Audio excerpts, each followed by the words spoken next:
കാരണം നമ്മൾ ഈ വീഡിയോ നമ്മൾ ഇത്തരത്തിലുള്ള കോണ്ടന്റുകൾ ഒരുപാട് ചെയ്യുന്നുണ്ട്.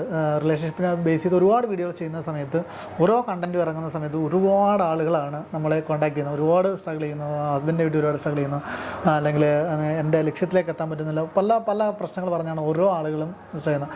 അപ്പം പലപ്പോഴും നമ്മൾ അന്വേഷിക്കുന്നത് ചിലപ്പം പല പ്രശ്നങ്ങളും വളരെ നിസ്സാരമായ പ്രശ്നങ്ങളാണ്, പക്ഷെ അവരെ സംബന്ധിച്ചിടത്തോളം അത് വലിയ പ്രശ്നങ്ങളാണ്. അപ്പോൾ കേൾക്കും വളരെ നിസ്സാരമാണ്, അവരെ സംബന്ധിച്ച് അത്ര ഫീൽ ചെയ്യുന്ന അത്ര ചിലപ്പോൾ പല ആളുകൾക്കും പകയുണ്ട്, എന്താണ് പറയുക, എന്താണ് ഒരുപാട് ലെയറുകളുണ്ട്. എന്താണ് അങ്ങനെ ഇത്രയും മാനസിക സംഘർഷങ്ങൾ ഉണ്ടാകാൻ ഭാര്യ ഭർത്താക്കന്മാരുടെ ഇടയിൽ, അല്ലെങ്കിൽ ഭർത്താവിൻ്റെ വീട്ടിൽ താമസിക്കുന്ന ഭാര്യയുടെ ഇടയിലൊക്കെ ഇങ്ങനെ മാനസിക സംഘർഷങ്ങൾ ഉണ്ടാകാൻ കാരണം എന്താണ്? അങ്ങനെ ബുദ്ധിമുട്ട് അനുഭവിക്കുന്ന ആളുകളോട് മാഡത്തിന് എന്ത് സൊല്യൂഷനാണ് പറയുന്നത്? എന്താണ് അവർ ചെയ്യേണ്ടത്? അതിനെക്കുറിച്ചൊന്ന് പറയാമോ? ഓക്കെ, കാരണങ്ങൾ നമ്മൾ ബുദ്ധിമുട്ടുണ്ടാകുന്ന കാരണങ്ങൾ കുറേയൊക്കെ നമ്മൾ പറഞ്ഞുവല്ലോ. പക്ഷെ നമ്മൾ മിസറബിൾ ആയിരിക്കുമ്പോൾ എപ്പോഴും നമ്മൾ ചെയ്യേണ്ട ഒരു കാര്യം, വിശ്വസിക്കുന്ന ആരുടെയും തുറന്ന് പറയുക. അതാണ് ഫസ്റ്റ് സ്റ്റെപ്പ്. ആരുടെയും ഒരു നല്ല സുഹൃത്തുണ്ടാകുക എന്നുള്ളതൊരു വലിയ അനുഗ്രഹമാണ്.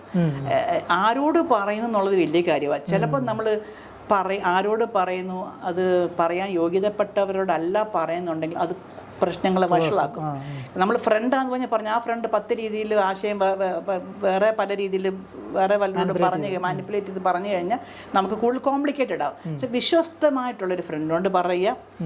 നമുക്ക് മാതാപിതാക്കൾ പറയാനുള്ളൊരു ഓപ്പൺനെസ് ഉണ്ടെങ്കിൽ അവരോട് പറയാം. ചില ഫാമിലിയിലുണ്ട്, ചില ഫാമിലിയിൽ ഈ മാതാപിതാക്കൾ, ഞാനത് മനസ്സിലാക്കുന്നത് വെച്ചാൽ മാതാപിതാക്കളോട് ഒരു ഹസ്ബൻഡിൻ്റെ പ്രശ്നം ഭാര്യ മാതാപിതാക്കളുടെ അടുത്ത് പറയുമ്പോൾ അവർ കൂടുതൽ വൈരാഗ്യമാണ് ഉണ്ടാക്കുന്നത്. ആക്ച്വലി ഇതൊരു അങ്ങനെ ഒരു പ്രശ്നം വളരെ റെയറായിട്ട് ഞാൻ പറഞ്ഞ എല്ലാ മാതാപിതാക്കളോടും ഒക്കില്ല, നമ്മൾ മുൻവിധിയോടെ കാണുകയുള്ളൂ.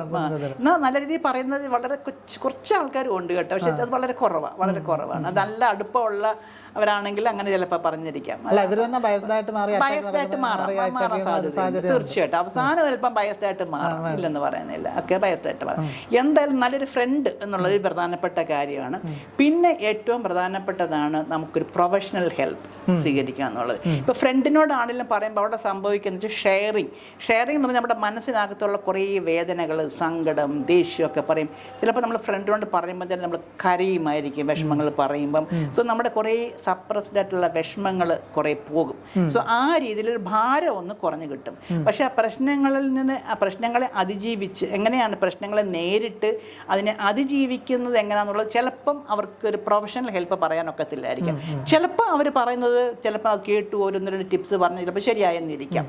അതിൻ്റെ പ്രശ്നത്തിൻ്റെ തീവ്രത, അതിൻ്റെ രീതി, അതിൻ്റെ അവസ്ഥ അനുസരിച്ചിട്ടിരിക്കും. ചിലതിന് പ്രൊഫഷണൽ ഹെൽപ്പ് കിട്ടിയേ പറ്റുള്ളൂ. അതുകൊണ്ട് അങ്ങനെ ഇത് കേൾക്കുന്ന ആൾക്കാർ ആരാണെങ്കിലും അങ്ങനെ ഒരു മിസറബിളായിട്ടൊരു അവസ്ഥയാണോ എന്നുണ്ടെങ്കിൽ ഒരു പ്രൊഫഷണൽ ഹെൽപ്പ് സ്വീകരിക്കണം. അതാണ് എനിക്ക് പറയാനുള്ളത്. ആദ്യം സുഹൃത്തുക്കളോട് തുറന്ന് പറയാം. അതുകൊണ്ട് തന്നെ നമുക്ക് പറ്റാത്തൊരവസ്ഥയാണെങ്കിൽ പ്രൊഫഷണൽ ഹെൽപ്പ് സ്വീകരിക്കണം. ഇപ്പം എൻ്റെ അടുത്ത് എനിക്കിപ്പോൾ പിന്നെ ഇവിടെ വരുന്ന ആൾക്കാരുണ്ട്. അത് കൂടാതെ വീഡിയോ കൗൺസിലിംഗ് ഉണ്ട്. ഇപ്പം നമുക്കിങ്ങനെ വീഡിയോ ഉള്ള സംവിധാനങ്ങളൊക്കെ ഉള്ളത് കൊണ്ട് പിന്നെ വാട്സാപ്പ് വീഡിയോ കൗൺസിലിംഗ് തന്നെ മതി, അങ്ങനെ തന്നെ ഉണ്ട്. സോ ഇപ്പം ഒത്തിരി രാജ്യങ്ങളിൽ നിന്ന് USA, Canada, Gulf, Australia, UK, മാലിദ്വീപ്സ്, പല ഇന്ത്യയിൽ തന്നെ പല സ്റ്റേറ്റിൽ നിന്ന് പല രാജ്യങ്ങളിൽ നിന്ന് വീഡിയോ കൗൺസിലിംഗ് ഉണ്ട്. അത് ഞാൻ പല തെറാപ്പീസ് പോലും ഞങ്ങൾ വീഡിയോയിലൂടെ ചെയ്യുന്നുണ്ട്. അതൊക്കെ ഇഫക്റ്റീവായിട്ട് വരുന്നുണ്ട്. അത് വളരെ സന്തോഷമുണ്ട്. എന്നിട്ട് അവർ പിന്നെ എപ്പോഴെങ്കിലും നാട്ടിൽ വരുമ്പോഴായിരിക്കും അവരെന്നെ ആൻറ്റി ഒന്ന് നേരിൽ കാണണ്ടെന്ന് പറഞ്ഞിട്ട് വരും. അപ്പോഴായിരിക്കും നമ്മൾ നേരിൽ കാണുന്നത്. അപ്പോൾ ഇവിടെ വരും, നമ്മളൊന്നിച്ച് ഭക്ഷണമൊക്കെ കഴിക്കും. ഒരു ഭയങ്കര സന്തോഷമാണ്, ഭയങ്കര സന്തോഷമാണ്. സോ അതുകൊണ്ട് ഈ ലോകത്തിൻ്റെ ഏത് ഭാഗത്തിരിക്കുന്നവർക്കാണെങ്കിലും if you want my help you can call me. I am ready to help. എനിക്ക് സന്തോഷമേ ഉള്ളൂ.